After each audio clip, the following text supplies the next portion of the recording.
วันที่1 กรกฎาคม 2026 เมืองศรีโคตบองได้จัดพิธีประกาศตาแสงเก้าเลี้ยวเป็นตาแสงสุดท้ายของเมืองศรีโคตบองและเป็นเมืองทับอิฐของนครหลวงวิจันทร์ที่ได้ประกาศสำเร็จโดยการเป็นเกียรติเข้าร่วมของท่านนางวิไลวรรณ จันทราตรีรองประธานคณะกรรมการปกครองนครหลวงวิจันทร์ท่านอินโปงทุมมาเลขาคณะบริหารงานพรรคเมืองศรีโคตบองพร้อมด้วยพรรคส่วนเกี่ยวของเข้าร่วม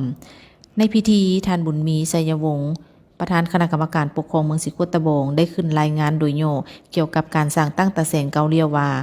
ตาแสงดังกล่าวประกอบมี14บ้านคือเก้าเลี้ยวด่านคำสีส้มซืนดอนซิงซูโนนแก้วโพนสวัสดเหนือโนนสว่างโพนสมบูรณ์โนนขี้เล็กตาดทองหนองดาบ้านใหม่หวยหอมและบ้านอ่างใหญ่มีพลเมืองทั้งหมด 38,796 คน 7,732 ครอบครัว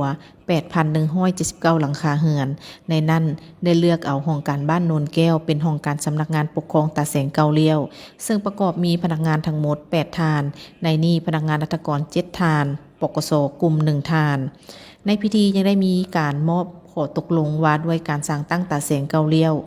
มติตกลงว่าด้วยการสั่งตั้งองค์คณะพรรครากฐานและหับห้องเอาคณะบริหารงานพรรครากฐานขอตกลงแต่งตั้งประธานรองประธานและมติตกลงบงตัวแต่งตั้งคณะบริหารงานพรรครากฐานตาแสงเก้าเลี้ยวนอกจากนี้ยังได้มอบใบย่องยอขันเมืองให้เกหัวหน่วยธุรกิจที่ประกอบส่วนอุปถัมภ์เข้าในการสร้างตั้งตาแสงในครั้งนี้โอกาสนี้ท่านนางวิไลวรรณ จันทราตรียังได้มีคำเห็นโอ้ล้มต่อพิธีว่าการสร้างตั้งตาแสงมื้อนี้แม่นเป็นตาแสงที่4ของเมืองศรีโคตบองซึ่งเป็นตาแสงสุดท้ายของเมืองที่ได้ประกาศสำเร็จตามคาดหมายภายหลังสำเร็จพิธีประกาศตาแสงเก้าเลี้ยวแล้วมอบให้คณะพรรคคณะกรรมการปกครองเมืองศรีโคตบองและคณะประธานตาแสงให้หันหน้าสุมใส่เผยแพร่เสื่อมซึมนิติกรรม